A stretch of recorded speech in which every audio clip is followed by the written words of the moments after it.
¿Ahora sí las pueden ver? Sí. Bueno, buenos días.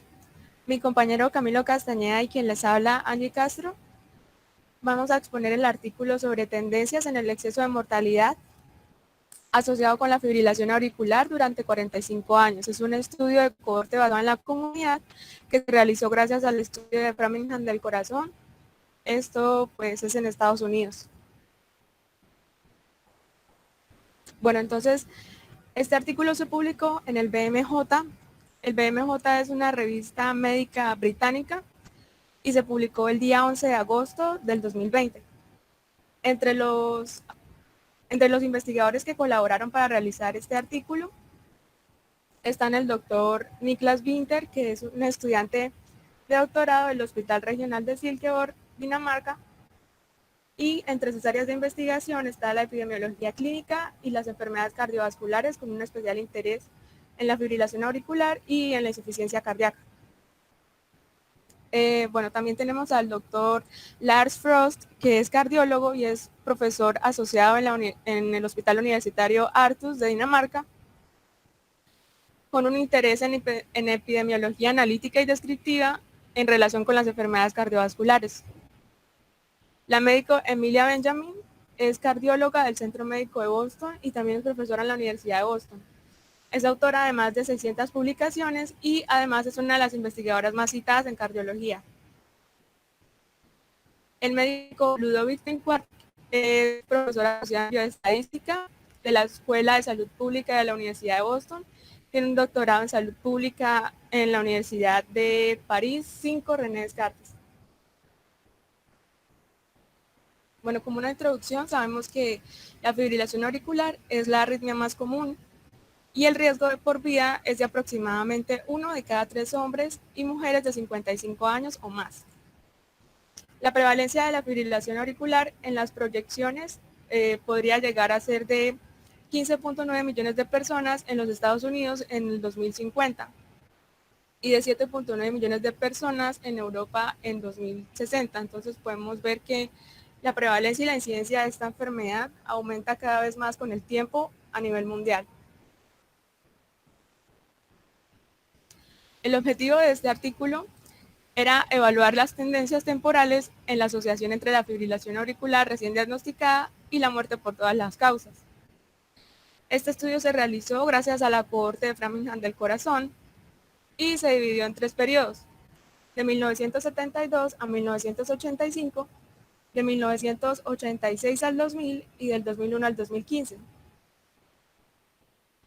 Las personas que se incluyeron en este estudio fueron pacientes sin fibrilación auricular en un rango de edad entre 45 y 95 años de edad y pacientes con fibrilación auricular recién diagnosticada o con aleteo auricular en cada uno de estos periodos de tiempo. Bueno, entre los antecedentes tenemos que se realizaron estudios similares. Por ejemplo, en 1998, el estudio de Framingham del corazón arrojó resultados que mostraron que la fibrilación auricular recién diagnosticada se asociaba con un mayor riesgo de muerte. También hubo un metaanálisis en el que se incluyeron 66 estudios de cohortes, en el cual se vio que la fibrilación auricular se asoció con un aumento relativo del 46% en la mortalidad por todas las causas. Y en un estudio que se realizó entre 1993 al 2007, este comparó la mortalidad de pacientes con fibrilación auricular, beneficiarios de Medicare, mayores de 65 años, comparados con la población general de Estados Unidos. Y en este estudio no se encontró evidencia de que hubiera una mejora en la mortalidad relativa en las personas con fibrilación auricular. Entonces, ¿qué aporta de nuevo esta investigación? Otros estudios demostraron que había una tendencia en la mejoría de la supervivencia a corto y a largo plazo en personas con fibrilación auricular. Pero estos estudios anteriores no compararon las tasas de mortalidad entre las personas con y sin fibrilación auricular, mientras que este estudio pues sí lo hizo. Y además, los datos sobre las tendencias temporales para la fuerza de asociación entre la fibrilación auricular y la muerte eran muy limitados. En la fuente de datos entonces tenemos que se hizo a partir del estudio de Framingham del corazón, el cual aportó poblaciones de 3 generaciones. La cohorte original de 1948 cuando se inició el estudio, la cohorte de descendientes en 1971 y la tercera generación en 2002. Para la cohorte original se incluyeron 5.209 hombres y mujeres de entre 30 a 62 años de edad, a los cuales se les realizaron exámenes cada 2 años, exámenes estandarizados que incluían antecedentes, examen físico, también incluían exámenes paraclínicos y electrocardiograma de 12 derivaciones. Para la cohorte de descendientes se añadieron 5.124 participantes a los cuales se les realizaban exámenes cada 4 a 8 años. Para la tercera generación se añadieron 4.095 participantes a los cuales se les realizaban exámenes cada 6 a 8 años. Y por último se añadió una cohorte de cónyuges de la tercera generación en el 2003 con una población de 103 participantes. Además, se añadieron 2 grupos multiculturales Omni 1 y Omni 2. El Omni 1 en 1994 con una población de 506 participantes y el Omni 2 en 2003 con una población de 410 participantes. Entonces, ¿cómo se añadieron al estudio los pacientes que tenían fibrilación auricular recién diagnosticada? Estos se añadían si por lo menos 2 cardiólogos del estudio de Framingham del corazón confirmaban que la fibrilación auricular o el aleteo auricular se encontraba en un electrocardiograma, en un examen estandarizado o por un médico externo. También mediante el monitoreo Holter o los registros que estaban anotados en el hospital. En este estudio entonces vimos 2 resultados, el resultado primario y el resultado secundario. En el resultado primario encontramos la tasa relativa de muerte por todas las causas, mientras que en el resultado secundario la tasa relativa de muerte fue por causas específicas.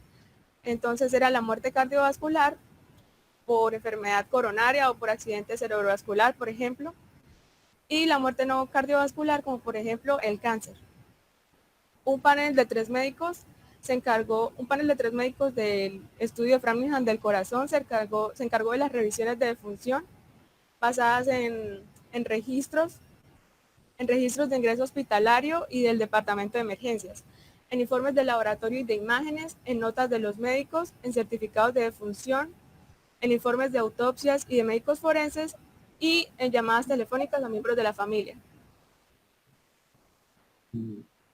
Muy buenos días, vamos a comenzar a hablar acerca de los resultados. Entonces, esta gráfica nos muestra un diagrama de flujo con el cual se hizo la selección de los pacientes. Logramos observar pues las tres épocas, los 3 cortes, y de forma descendiente fue como se fue haciendo el filtrado de cada uno de los pacientes hasta llegar a la parte más importante que nos interesa, que son los que están señalados en unos circulitos, y que fueron los pacientes que como tal se tomaron en cuenta para los datos estadísticos. Fueron los pacientes sobrevivientes al primer día luego de haber sido diagnosticados con fibrilación auricular. Esto quiere decir que no se tomaron en cuenta los pacientes a los cuales se les diagnosticó fibrilación auricular pero murieron ese mismo día del diagnóstico, que pues en cada uno de los cortes fueron 1 en el primero, 6 en el segundo y 84 en el tercero.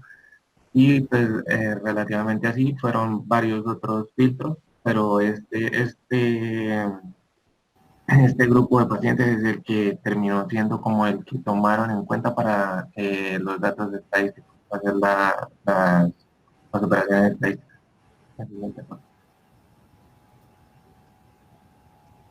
En esta gráfica lo que nos tratan de mostrar es cómo pacientes, o sea, se incluyeron 10.816 pacientes participantes que no tenían fibrilación auricular al ingreso, y 5.660 contribuyeron a más de un periodo de tiempo.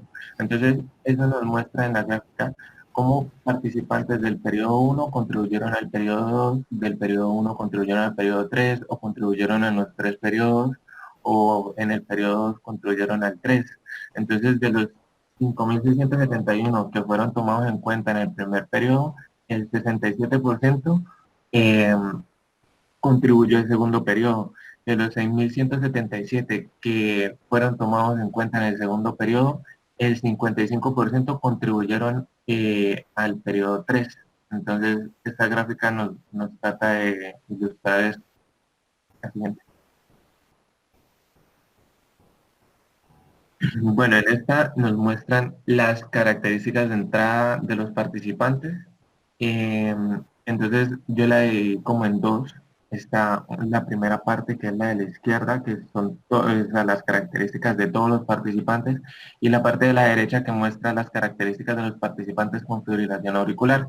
¿Qué es lo primero a tener en cuenta? Que en cada periodo, durante cada periodo se diagnosticó un número de pacientes con fibrilación auricular, siendo así en el periodo 1 que de los 5.671 se diagnosticaron 305 con fibrilación auricular. En el periodo 2 de los 6.177, 596 se diagnosticaron con fibrilación auricular. Y en el periodo 3 de los 6.174, 468 se diagnosticaron con fibrilación auricular. Lo segundo importante para mirar fue que la proporción de participantes fumadores o que pues que fumaban tendió a disminuir, eso se observa donde está el numerito 2, tendió a disminuir a medida que fue pasando el tiempo en los periodos de tiempo, y que la proporción de pacientes con diabetes tendió fue a aumentar, al igual que los pacientes tratados para hipertensión arterial, en aumentar en los tres periodos de tiempo, tanto en participantes, o sea, tanto en participantes con fibrilación auricular como en el grupo de todos los participantes. Específicamente en el grupo de los participantes con fibrilación auricular, a medida que fue pasando el tiempo, en los tres cortes de tiempo, eh, observó cómo fue disminuyendo los pacientes, que, los participantes que tenían insuficiencia cardíaca o que tenían infarto de miocardio. Entonces se observa en el cuadrito rosado o rojo. Sígueme. Bueno, en estas dos gráficas, la primera nos muestra cómo mediante un estudio de fibrilación auricular se detectó en el periodo de corte 1 el 21.6% de los pacientes, en el periodo de corte 2 el 7.8% de los pacientes y en el periodo 3 el 1.5% de los pacientes. Y en la siguiente gráfica nos muestra cómo en los pacientes diagnosticados con fibrilación auricular, en el periodo de corte 1, el 34.4% fueron secundarios a un precipitante. En el periodo 2, 44.4% fueron secundarios a un precipitante. Y en el periodo de tiempo 3, 42.9% fueron secundarios a un precipitante. Entonces, estos son datos estadísticos importantes. Bueno, aquí podemos ver que el cociente de riesgo en los datos de esta investigación se calculó mediante el hazard ratio. En este diagrama de bosque podemos ver que todas las líneas que indican el intervalo de confianza y la media se ubicaron todas después del 1 y ninguna tomó el valor de 1, que es un valor neutro. Por lo tanto, podemos decir que estos datos son estadísticamente significativos y lo que indican es que los pacientes con fibrilación auricular siempre van a tener un mayor riesgo de que ocurra el evento de interés. Y el evento de interés en este caso, pues, es la mortalidad. Entonces, con esto podemos concluir que hay mayor riesgo de muerte en todos los periodos de tiempo y en cada uno de los modelos ajustados. Por ejemplo, aquí podemos ver el modelo ajustado por edad y por sexo entre el periodo de 1972 a 1985, en el cual hubo un cociente de riesgo de 3.54. ¿Esto qué significa? Significa que los pacientes con fibrilación auricular tienen 3.54 veces más de probabilidad de muerte que los pacientes sin fibrilación auricular. Bueno, aquí también podemos ver que para cada modelo ajustado, por ejemplo, en el modelo ajustado por edad y por sexo, el cociente de riesgo disminuyó en el tiempo. Lo mismo para el modelo ajustado por covariables basales. disminuyó en el tiempo, pero en el modelo ajustado para covariables variables en el tiempo, vemos que en el periodo de 1972 a 1985, el cociente de riesgo fue de 1.91, luego disminuyó a 1.42 y luego volvió a aumentar a 1.69.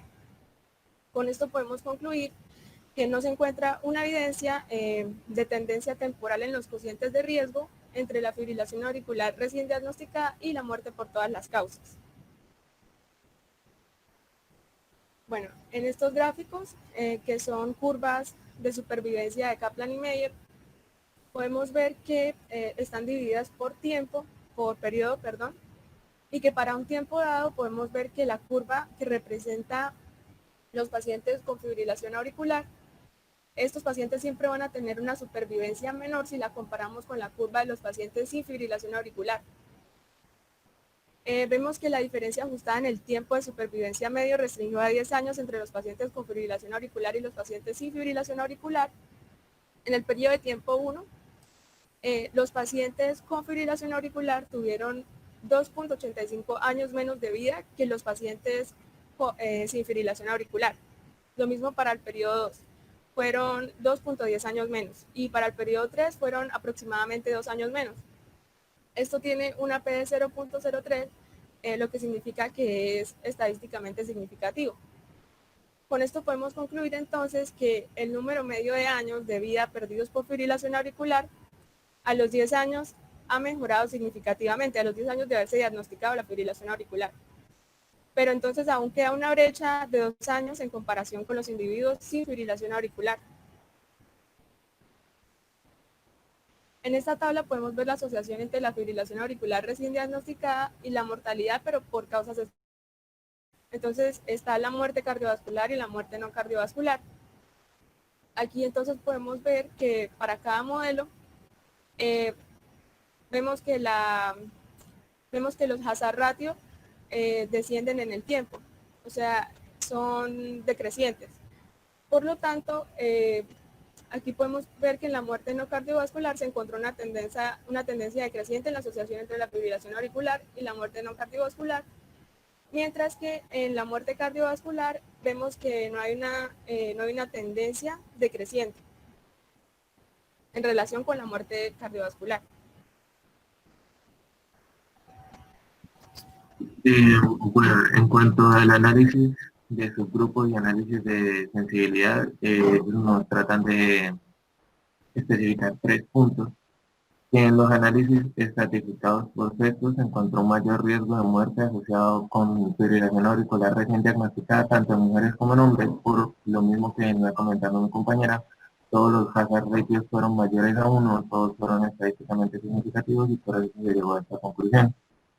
Lo segundo que nos tratan de especificar es que los hazard ratios en el periodo de tiempo 2, si nos ubicamos en la línea de tiempo 2, fueron mayores en mujeres que en hombres. Logramos observar que en los 3 modelos, en las mujeres, fueron de 2.87, 2.83 y 1.73, mientras que los hombres fueron de 1.92, 1.84 y 1.23. Entonces, por ello se llega a la conclusión de que fueron mayores en mujeres que en hombres. Pero en los periodos de tiempo 1 y 3 no se halló como una evidencia significativa de esta diferencia que sí se observó en el periodo de tiempo 2. Y lo tercero importante que nos tratan de ilustrar es que se encontró una evidencia, una disminución en los hazard ratios con el tiempo en las mujeres. Si miramos en donde está la flechita en el modelo 1, se observa cómo fue decreciente en el tiempo, igual en el modelo 2, igual en el modelo 3. Pero si observamos en los hombres, en los 3 modelos, no se observa esta misma tendencia decreciente.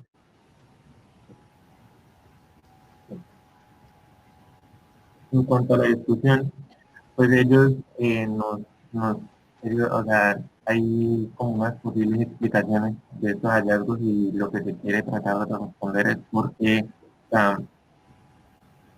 la causa de la disminución en la asociación entre la fibrilación auricular y la muerte a lo largo del tiempo. Para ello ellos dan cinco explicaciones, o intentan dar 5 explicaciones las cuales son la primera, que son o sea, por las recomendaciones de las guías clínicas para el tratamiento de fibrilación auricular, que ya les explicaré, por posible identificación temprana de individuos con bajo riesgo, que ya les explicaré, por, por reducción de las tasas de mortalidad de edades más avanzadas, por presencia de comorbilidades y porque en el modelo de regresión Cox utilizado para este estudio también incluyó pacientes tanto con fibrilación auricular como sin fibrilación auricular, y esto pudo haber afectado también algunos resultados. Bien. Entonces, ¿qué sucede con las recomendaciones de las guías clínicas para el tratamiento de la fibrilación auricular? Ellas se publicaron en Estados Unidos en el año 2001 y se basan tanto en la prevención como primaria como secundaria de la tromboembolia para mejorar la esperanza de vida en personas con fibrilación auricular. En el año 1954 se aprobó el uso de la warfarina, que es un antagonista de la vitamina K, y que se utiliza con estos fines con la prevención primaria y para la prevención primaria y secundaria de tromboembolia en pacientes con fibrilación auricular. Y en 2010 se introdujeron los anticoagulantes orales no antagonistas de la vitamina K.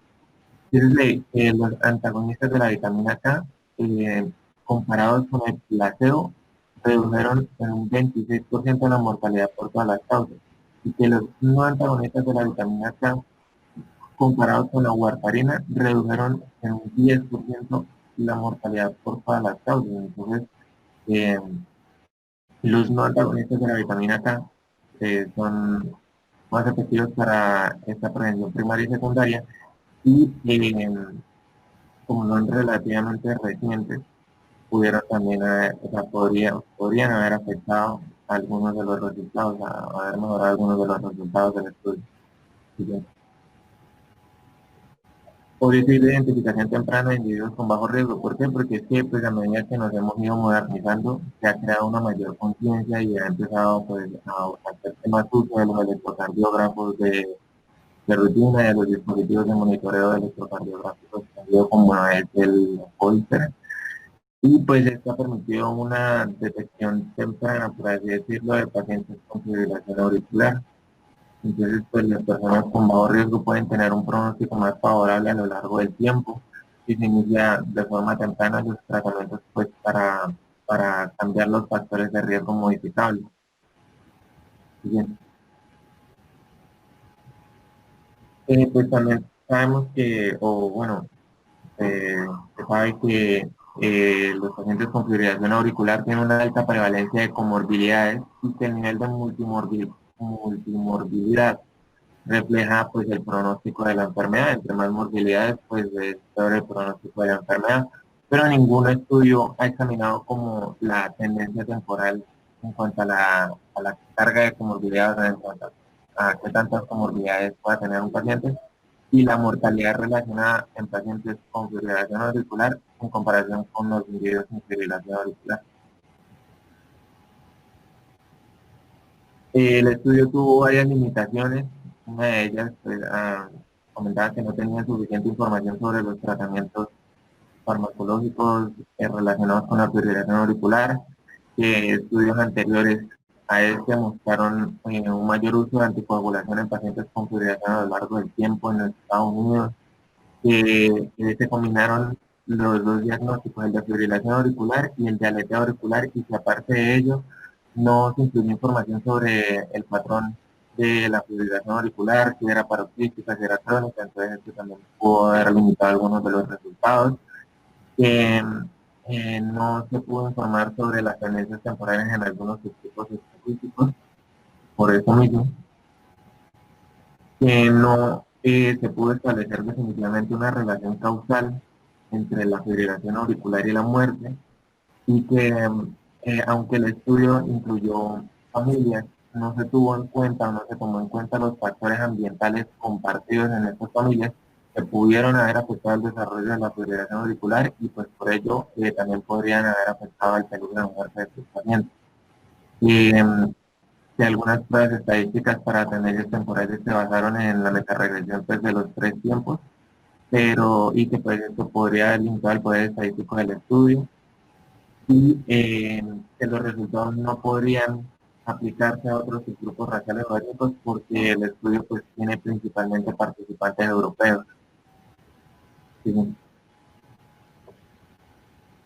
Y en cuanto a las conclusiones, pues el estudio nos deja 4 conclusiones. La primera es que no se halló evidencia de una tendencia temporal en los precios entre la fibrilación auricular recién diagnosticada y la mortalidad por colapso, que los cocientes de riesgo de muerte no cardiovascular disminuyeron con el tiempo, pero que no se encontró evidencia de una tendencia temporal en estos cocientes de riesgo para la muerte cardiovascular.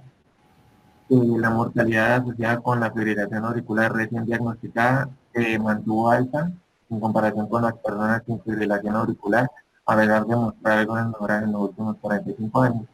Y que más de 10 años después de un diagnóstico de fibrilación auricular, las personas siguen perdiendo aproximadamente 2 años de esperanza de vida en comparación pues, con las personas sin fibrilación auricular. Sí, ya. Gracias. ¿Listo? Bueno, el Listo. artículo es uno pues, de la serie de lo que ha ido publicando Framingham desde hace muchísimos años. Recuerden que el estudio Framingham es el más famoso que evalúa factores de riesgo cardiovasculares. Framingham es una población pequeña en el estado de Massachusetts, en los Estados Unidos, cerca de Boston. Y ellos arrancaron en el 49 con las personas que viven ahí. Un pueblo pequeño que con poca movilidad pues han podido seguirlos en el tiempo y ya van en la tercera generación. No es mucha la gente que se va del pueblo y entonces hay gente con cierto nivel educativo que ha permitido pues que se hagan las pruebas, que respondan los cuestionarios y que tengan una buena adherencia a este estudio. Como ustedes lo vieron, este es un estudio de cohorte, un estudio costoso, es un estudio que necesita muchos recursos para poder mantener a la población bajo una observación y un estudio apropiado a través de los años. De ellos se han sacado muchos conocimientos y muchas cosas importantes, empezando por el papel de los lípidos, la enfermedad coronaria y muchas otras cosas cardiovasculares. Ya lo que se refiere a ese artículo es importante entonces que la fibrilación auricular hay que detectarla tempranamente. Si bien es cierto que hay una tendencia a disminuir los efectos malos de la FA, tal vez porque se están detectando más personas de bajo riesgo, ella sigue siendo un factor de mortalidad asociado con mortalidad. Entonces, no es cualquier cosa decirle a un individuo que en los próximos 10 años va a perder 2 años de su vida en promedio, ¿no? Y que tiene un riesgo de mortalidad mayor que la persona que no tiene la AFA. Toda la vida hemos tenido problemas en que a los pacientes, de acuerdo pues a su escala de riesgo, los anticoagulen. Recuerden que existe la clasificación del CHA2 de CO2 y del Hasbled para poder definir quién se anticoagula y quiénes no. De todas maneras, a pesar de tener esas escalas validadas, el porcentaje de gente que debería estar anticoagulado es bajo. Eso ya se ha demostrado en varios estudios. No se tiene anticoagulado a todo el que se debería. Estamos hablando de gente con FA. Y por muchas razones, culturales, de falta de herencia, falta de compromiso de los mismos médicos. Existen muchas cosas que no han permitido eso. Y por eso esto pues, se traduce en mayor mortalidad a largo plazo. Entonces, en la medida en que han llegado los nuevos anticoagulantes, que son más seguros, aunque no más efectivos que la warfarina y sus análogos, pues cada día hay más gente anticoagulada, pero sin embargo existe una brecha todavía grande. Entonces, en eso se está trabajando, en que se anticoagule a todo aquel que lo necesite, de acuerdo a su escala de riesgo. Porque si no, las consecuencias, pues ya las vemos en este estudio. Es un estudio muy bien hecho.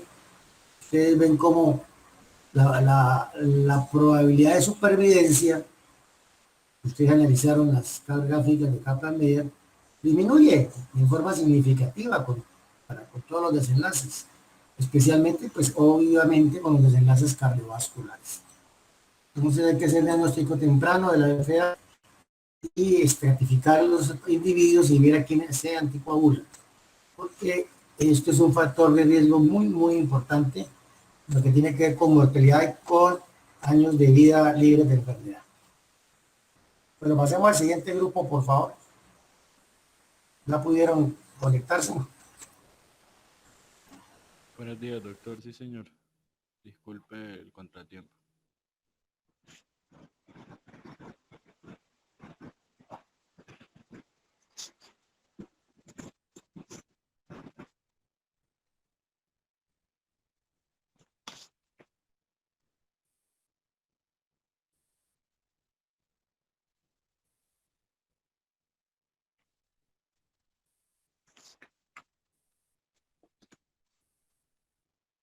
Buenos días, ¿me escuchan bien?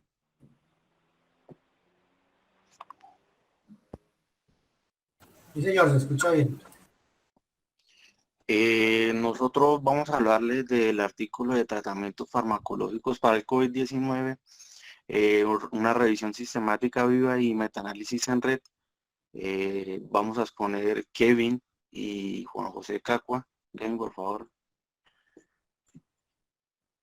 Estos son uno de los tres autores. Encontramos a Reed, que pues es médico, con doctorado, trabaja en el Departamento de Métodos e Investigaciones de la Universidad de McMaster, y pues este tiene alrededor de unas 193 publicaciones. Encontramos Longi, que trabaja, también es un investigador, tiene alrededor de unas 200 publicaciones y trabaja en la Universidad de Landshut. Romina Brignardello es compañera de Reed, también trabaja en el departamento de métodos, y esta señora ya tiene alrededor de unas 600, más de 600 publicaciones. Por favor, Glenn. Acá pues vamos a tener en cuenta que hasta la fecha del 24 de julio del 2020 ya hubo 16.5 millones infectados por el SARS-CoV-2, de los cuales 636 fallecidos por esta enfermedad. Tenemos que tener muy en cuenta que el tratamiento efectivo para la enfermedad COVID-19 pues viene siendo muy limitado, porque hasta ahora es una patología nueva. Entonces los tratamientos vienen siendo, pues son basados en la medicina, en la evidencia, que lo cual cada día van a estar cambiando. Otra cosa que está basada en este ensayo es que se están produciendo demasiados ensayos, por lo cual se necesita para los médicos, para la interpretación de los médicos, de administrativos, se necesita una producción de resúmenes. ¿Qué es lo que quiere una revisión sistemática y metaanálisis?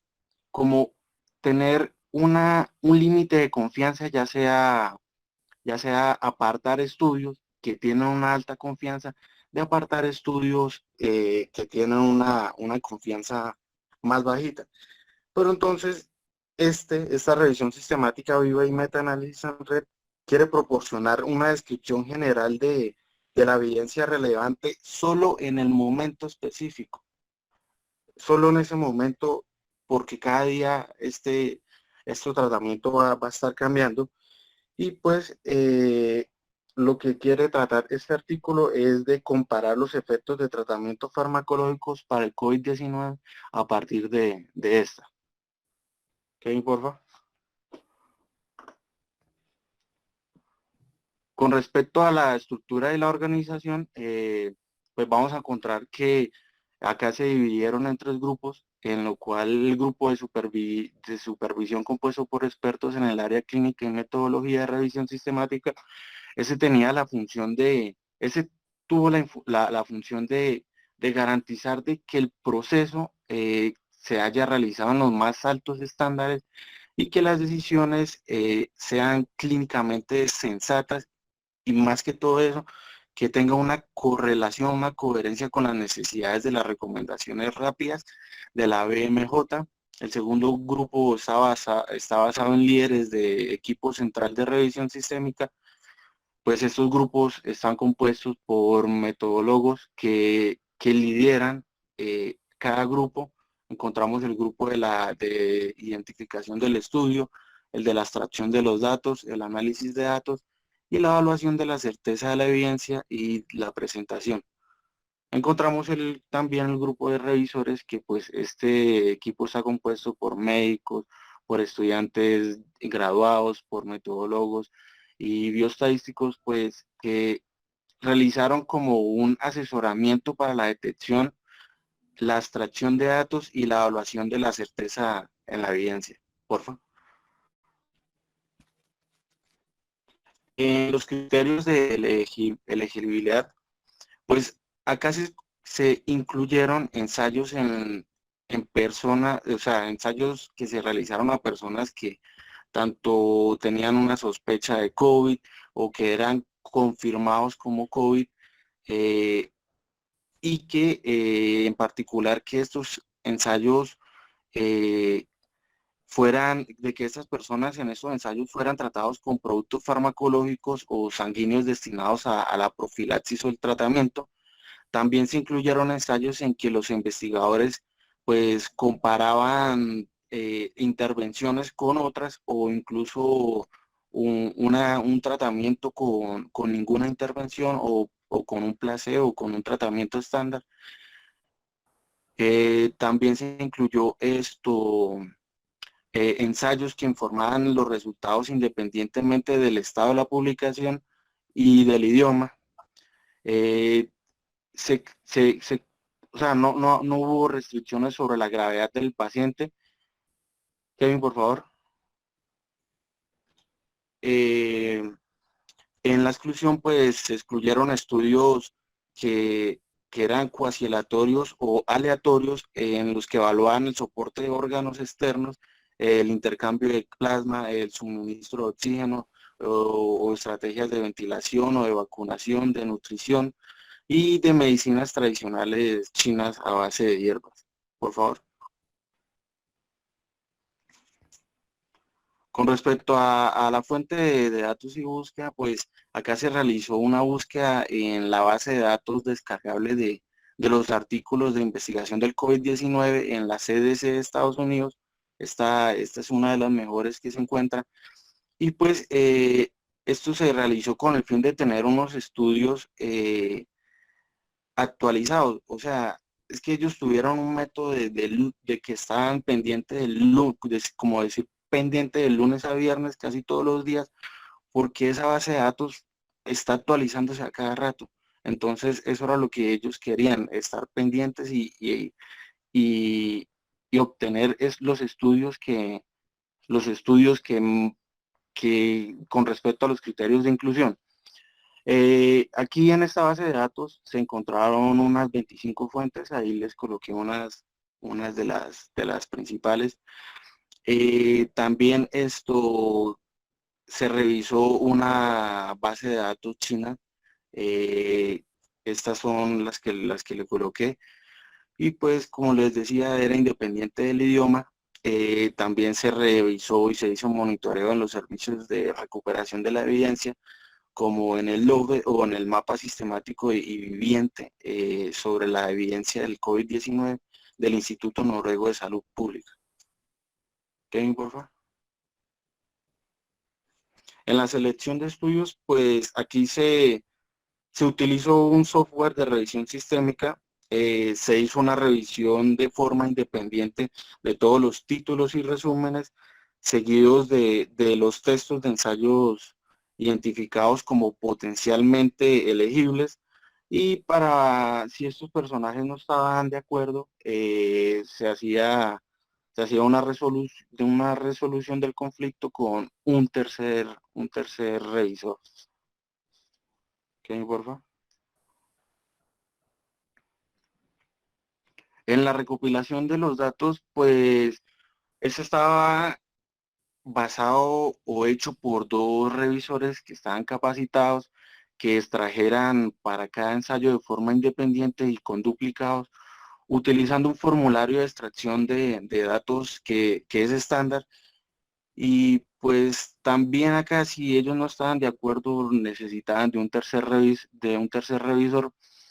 Y pues la recopilación de datos estaba basada en tres categorías. Encontramos las características de ensayo, donde pues se registraba el registro del ensayo, el estado de la publicación, el estado del estudio, el diseño.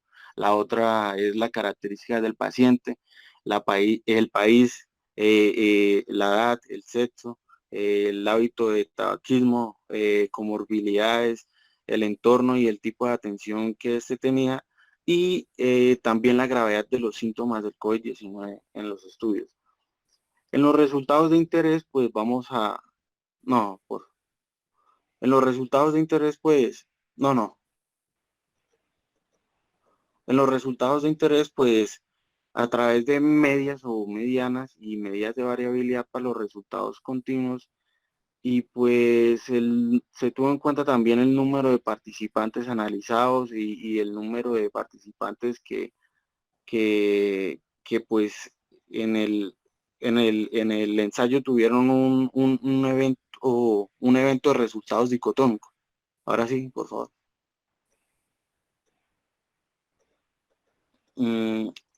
En el desenlace de interés, pues aquí los resultados de interés se seleccionaron en función a la importancia para el paciente, y fueron informados ya, fue por la experiencia clínica del equipo,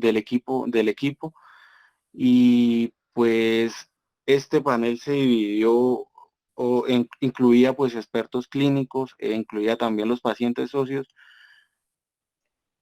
y estos desenlaces tenían como una clasificación de 1 a 9 según la importancia la importancia individual de los pacientes. Encontramos el desenlace de mortalidad, que pues este tenía un rango promedio de unos 90 días, la ventilación mecánica en pacientes y que inicialmente no necesitaban una ventilación mecánica.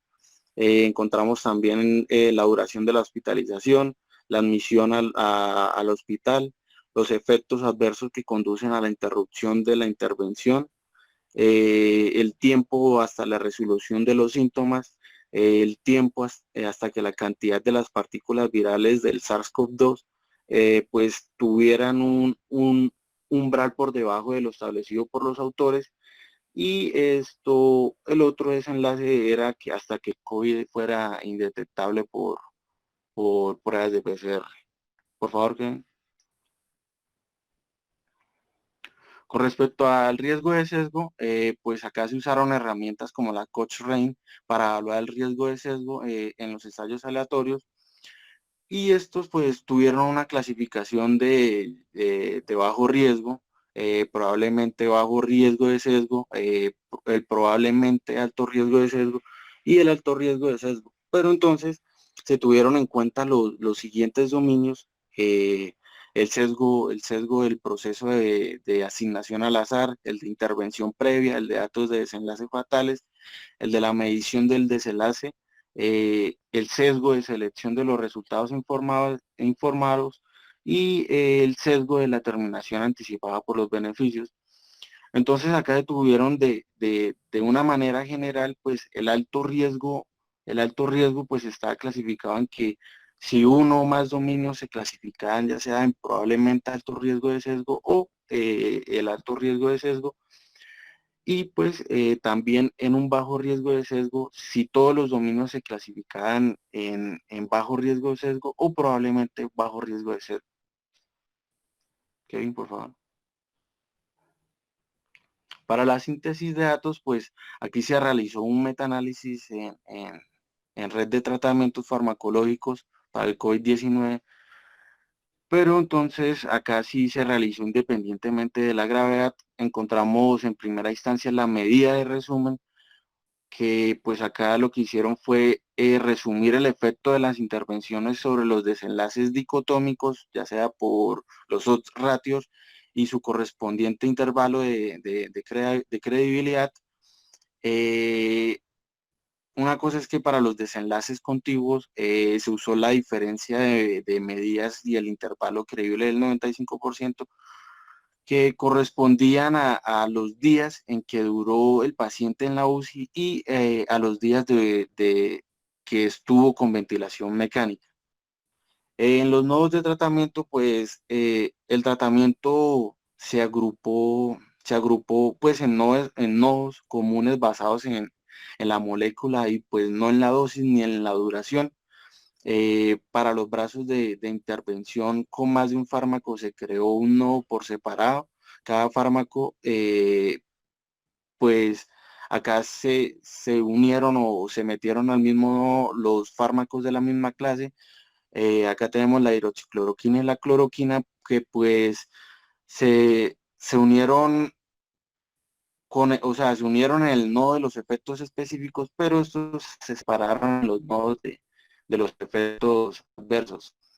En los análisis estadísticos, pues se realizó un metaanálisis de redes de efecto aleatorio utilizando el marco bayesiano con los mismos parámetros de varianza y efecto. Kevin, por favor. Con respecto a la certeza de la evidencia, pues acá se evaluó usando el enfoque de evaluación del desarrollo para el metaanálisis en red, donde pues dos personas con la experiencia del uso del GRADE calificaron cada dominio para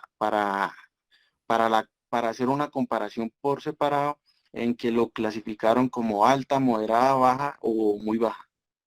Kevin, por favor. Bueno, ahora sí vamos con los resultados. ¿Me pueden oír?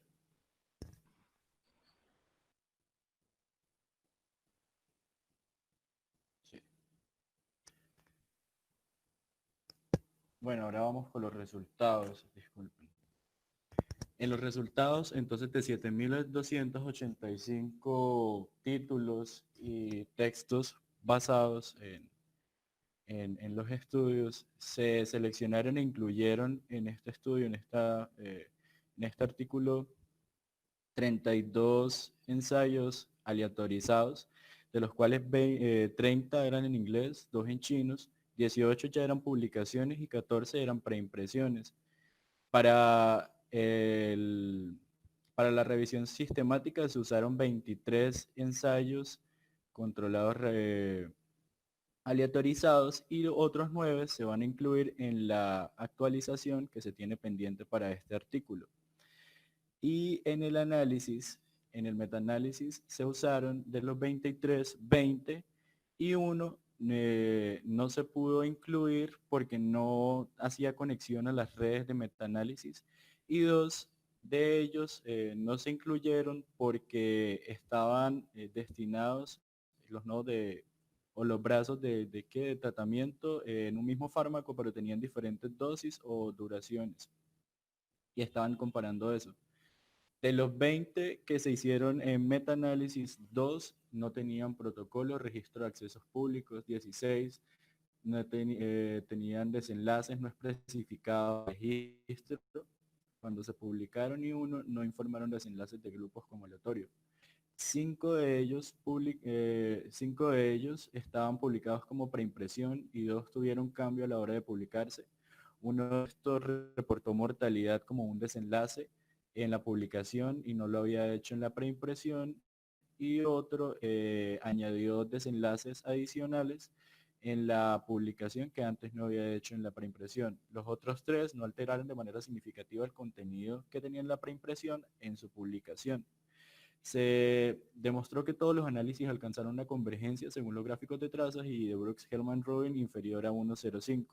Y el riesgo de sesgo en todos los estudios que se hicieron, pues se demostró que 2 de los estudios que estaban en metaanálisis tenían un riesgo bajo de sesgo en todos los dominios, mientras que los otros estudios tenían un riesgo de sesgo altos o probablemente altos en los dominios de asignación al azar o desviación en las intervenciones. Ahora viendo para cada variable que se usó, podemos ver, por ejemplo, aquí en mortalidad, que no, que estos dos estudios, Beigel y Wang, y a lo largo de todas las variables, son quienes tienen que el riesgos de sesgo bajos y pues se observa también aquí en la gráfica de semáforo los riesgos de sesgo altos y probablemente altos, tanto en la randomización como en la intervención, en la desviación de los procesos esperados. Ahora para mortalidad se dice que se incluyeron 15 ensayos controlados aleatorios en los que hubo 8.654 participantes que informaron la mortalidad. Para los nodos de tratamiento que se usaron en este metaanálisis se incluyeron la atención estándar, los glucocorticoides, la hidroxicloroquina, el lopinavir-ritonavir, el remdesivir y el humenonavir. Y se hicieron comparaciones directas entre el remdesivir y la atención estándar, de igual manera con los glucocorticoides y la atención estándar.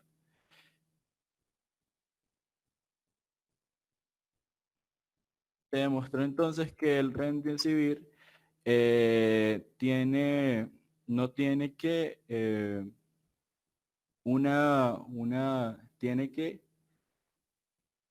puede tener algún beneficio en comparación a la atención estándar, pero no tiene un nivel de evidencia tan alto como lo tienen los glucocorticoides, con un riesgo relativo de 0,7 y un riesgo de diferencia de -85 por 1000 habitantes.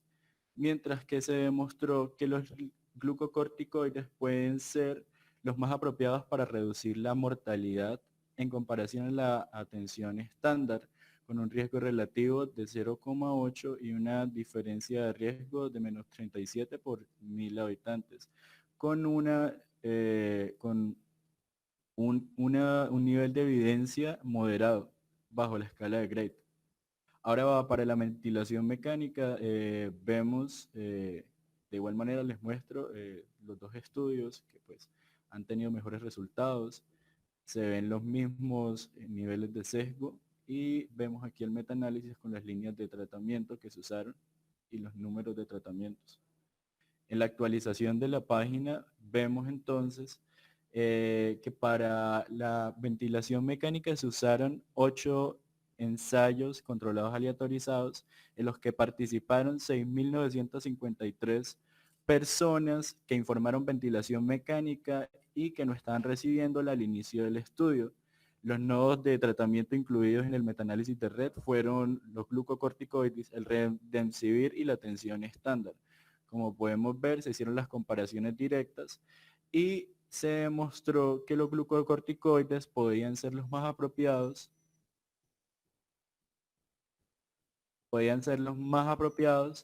para la reducción o la mejora en la ventilación mecánica, mientras que el remdesivir no tiene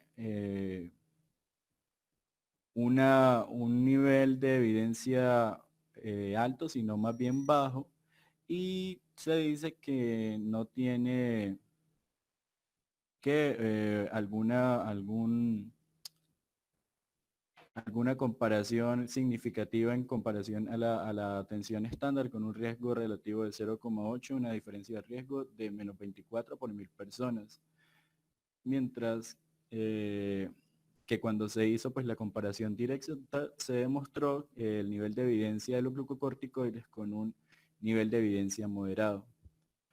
Para la admisión al hospital no se estableció una actualización en el metaanálisis de red, ni se hizo un metaanálisis de red, ya que pues solo contaba con un estudio y la mayoría de los dominios en los que se evalúan el sesgo eran probablemente bajos. Mientras que en la siguiente variable, que fueron los eventos adversos, se usaron entonces 11 ensayos controlados que incluyeron a 1.875 participantes, que informaron eventos adversos que llevaron a la interrupción del fármaco en estudio. Dentro de el metaanálisis de red se incluyó la atención estándar, la hidroxicloroquina y el remdesivir, y se concluyó que la hidroxicloroquina era bastante riesgosa o que podía incrementar los eventos adversos que iban a llevar a la descontinuación de la misma. No hubo evidencia convincente que indicara que el remdesivir incrementara el riesgo de eventos adversos cuando se comparaba con la atención estándar. Y pues las limitaciones de esta variable pues fueron el bajo nivel de evidencia y los riesgos de sesgo. Aquí como vemos el riesgo relativo para el remdesivir en comparación al placebo, el tratamiento estándar fue de 1.3 y una diferencia de 4 por 1000 habitantes con un nivel de evidencia moderado. Para la eliminación viral tenemos aquí pues los riesgos de sesgos de lo que se vio en los resultados, y aquí el estudio de Wang que usa el remdesivir para los ensayos clínicos con riesgos de sesgo muy bajos. Tenemos aquí el metaanálisis de red también, en los que se ven las líneas de tratamiento, de comparación directa de los tratamientos, hidroxicloroquina, lopinavir, ritonavir, remdesivir, junto con otros acá. Y para la actualización de este artículo en la página del British Journal, del British Medical Journal, se vio entonces que se usaron 10 ensayos controlados, aleatorizados, que inscribieron a 856 participantes y se les pudo medir como esta eliminación viral en 7 días mediante una depuración con puntos de corte con pruebas de PCR, reacción de cadena polimerasa. Los nodos de tratamiento que se usaron fueron la atención estándar, el remdesivir, el lopinavir, ritonavir y la hidroxicloroquina. Y dentro de esto no hubo evidencia entonces convincente que indicara que alguno de los tratamientos podía aumentar o disminuir la proporción de partículas virales dentro de los pacientes. Aquí, como podemos ver, pues se hizo una comparación directa del remdesivir con la atención estándar y se vio que no hay algún dato que nos arroje que el remdesivir, por ejemplo, nos va a hacer una eliminación viral en 7 días. También tenemos la variable de la duración de la hospitalización con los riesgos de sesgo en los gráficos de semáforo. Aquí están reflejados, pues, los riesgos de sesgo más altos en la randomización y también en la desviación de las intervenciones que estaban previstas. Y tenemos el metaanálisis de red, donde se comparan de manera directa e indirecta los tratamientos con la atención estándar. Para la actualización de los datos de este artículo, entonces vemos que para la duración de la estancia hospitalaria se usaron 8 ensayos controlables aleatorizados en los que participaron 855 pacientes que informaron cierta duración en la estancia hospitalaria. Los nodos de tratamiento aquí fueron el remdesivir y el lopinavir, ritonavir. Entonces, se demostró que los pacientes que recibieron lopinavir, ritonavir,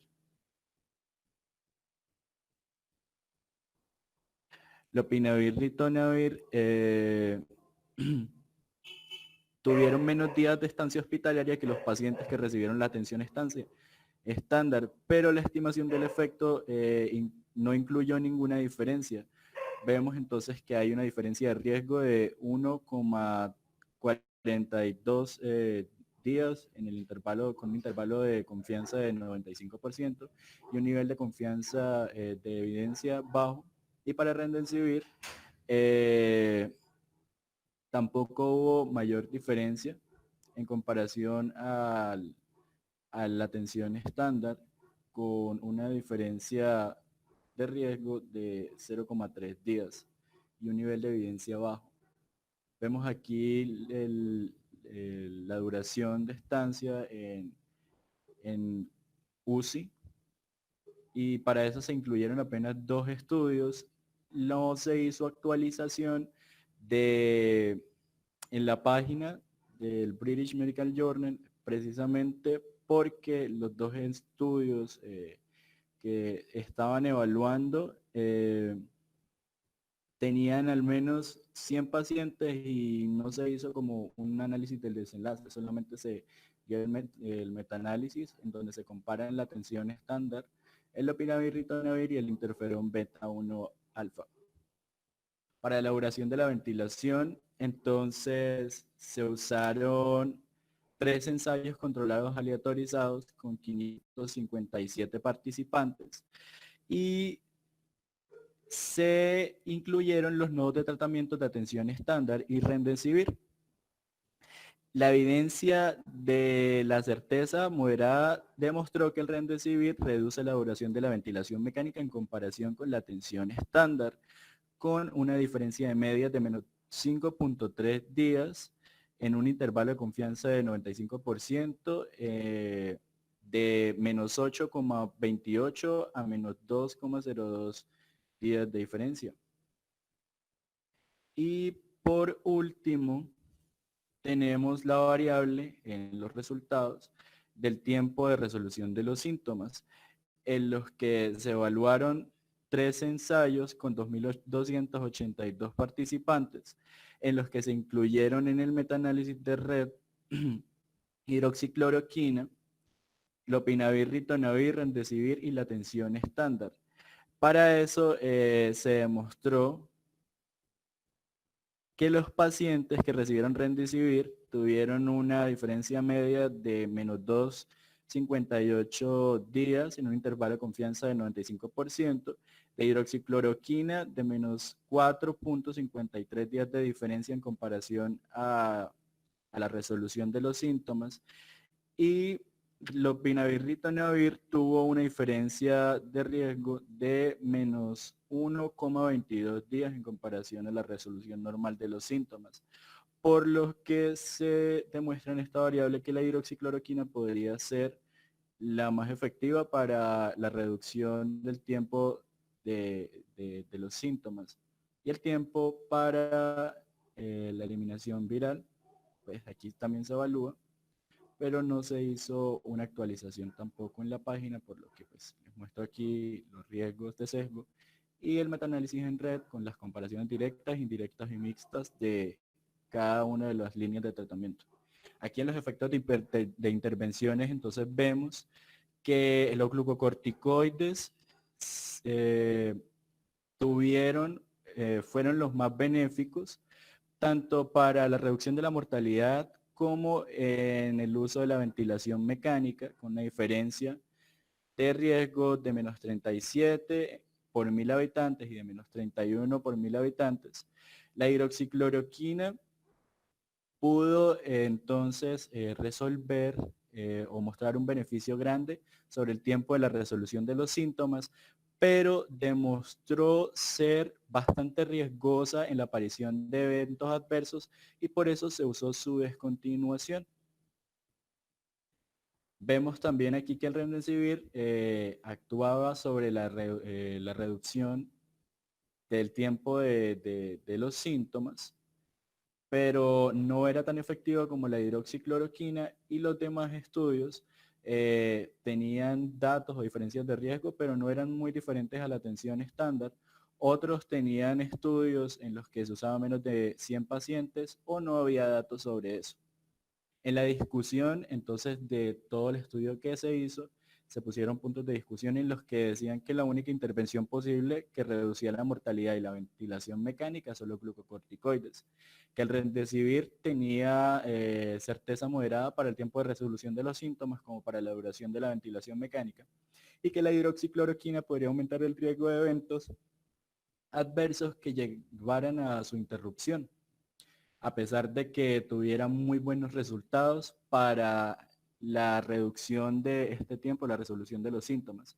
Dentro de las fortalezas y limitaciones del artículo, pues se demostró que como fortalezas tenían estrategias de búsqueda y elegibilidad completas, no hubo restricciones de idioma, por lo que las evidencias y todos los estudios que se estaban tomando eran bastante actuales y completos, hubo mucha inclusión, y los expertos que fueron capacitados y calibrados para todas las etapas del proceso hicieron pues una buena capacitación de tal manera que pudieron resolver muchos vacíos que habían ahí o muchos riesgos de sesgos que se podían presentar. También se usó GRADE, el enfoque GRADE, para determinar la certeza de evidencia evaluada. Y dentro de las dificultades o las limitaciones es que pues precisamente porque hubo tantos ensayos que son actuales y no hubo tiempo para estudiarlos bien, hubo baja calidad de evidencia y por la escasez de los mismos datos y una calidad limitada de los informes también. Hubo mucha opción de preimpresiones por necesidad urgente de información, ya que pues se necesitaba poder presentar una revisión sistemática completa, y muchas de estas preimpresiones tenían resultados negativos que pueden aumentar el riesgo de sesgo dentro de la publicación. Otra de las limitaciones fue la falta de segamiento de muchos estudios, que también aumenta el riesgo de sesgo. Dentro de las conclusiones, entonces se vio que los glucocorticoides probablemente reducen la mortalidad y la ventilación mecánica en los pacientes con COVID, en comparación a la atención estándar, y se demostró también que la mayoría de las intervenciones era incierta en cuanto a la efectividad porque la mayoría de los ensayos controlados aleatorizados hasta ahora no han sido muy pequeños y tienen limitaciones importantes de estudio. Muchas gracias. Bueno, muchas gracias. Como ven, esta revisión sistemática y el metaanálisis es contundente. La calidad de la evidencia que tenemos sobre los diferentes tratamientos farmacológicos de la COVID-19 es de baja calidad. Y ahí explicaron pues claramente cuáles son todas las limitantes que tenemos. Hay que recordar que la medicina basada en la evidencia es un concepto reciente y que permitió mejorar la calidad de la información para poder tomar decisiones clínicas en el manejo de nuestros pacientes. Y gracias a la medicina basada en la evidencia es que surgen las guías de manejo. Entonces nosotros no podemos ahorita montar guías de manejo de la COVID basados en una evidencia tan mala. Uno entiende que esto es una cosa nueva y que ha sido muy difícil hacer los estudios, pero se ha desvirtuado el concepto de la medicina basada en la evidencia. La medicina basada en la evidencia es un concepto que aparece en los años 90 y los que han sido pioneros y han liderado eso son el grupo de McMaster, que son los autores de este artículo. La Universidad McMaster queda en Hamilton, Ontario, en Canadá, una universidad nueva, desde el año 68, la Facultad de Medicina. Y ellos fueron la primera facultad de medicina en el mundo que tuvo un departamento de epidemiología médica con estadística. Y ellos empezaron a trabajar en el concepto y en el 92 aparece el primer artículo donde aparece la palabrita medicina basada en la evidencia. Y eso llegó para quedarse. Entonces nosotros tenemos que seguir avanzando hacia mejorar la calidad de la evidencia, no regresarnos hacia el siglo pasado, en donde muchos trabajos, muchas investigaciones no tenían la suficiente calidad. Pues cada día nos hemos ido afinando en encontrar defectos, en ver en dónde estamos fallando, los diferentes sesgos, la publicación, los sesgos en la precisión, todas estas cosas que han demostrado. Entonces el mensaje que es claro para ustedes: no deben aceptar cosas que no tengan suficiente evidencia. Yo veo que le emanan gente que sale positiva sin ningún síntoma especial, un montón de fórmulas, con ivermectina, con vitamina C, con enoxaparina. Eso no tiene ninguna evidencia de nada. No existe ningún trabajo en personas que no estén graves, que no tienen ni siquiera leves síntomas, que los mejore o que evite que pasen a estadios más graves de la enfermedad. Entonces uno tiene que tener criterio y no mandar bobadas y formular cosas que pueden ser hasta peligrosas. Entonces, esa es la evidencia que tenemos. Y esta revisión sistemática se está actualizando, es viva, se está actualizando día a día, pero lo que tenemos es eso. Tenemos nomás dos medicamentos, glucocorticoides y remdesivir, con una evidencia de limitada calidad. Entonces, lo demás no sirve, el fármaco no sirve. Hasta ahora no lo hemos demostrado. Entonces, mientras no se demuestren las cosas, uno no debe seguir formulando cosas que no han demostrado su utilidad. Eso de mandar cosas a ver qué pasa, que de pronto le cae bien. Eso no es científico ni lo hace un buen médico.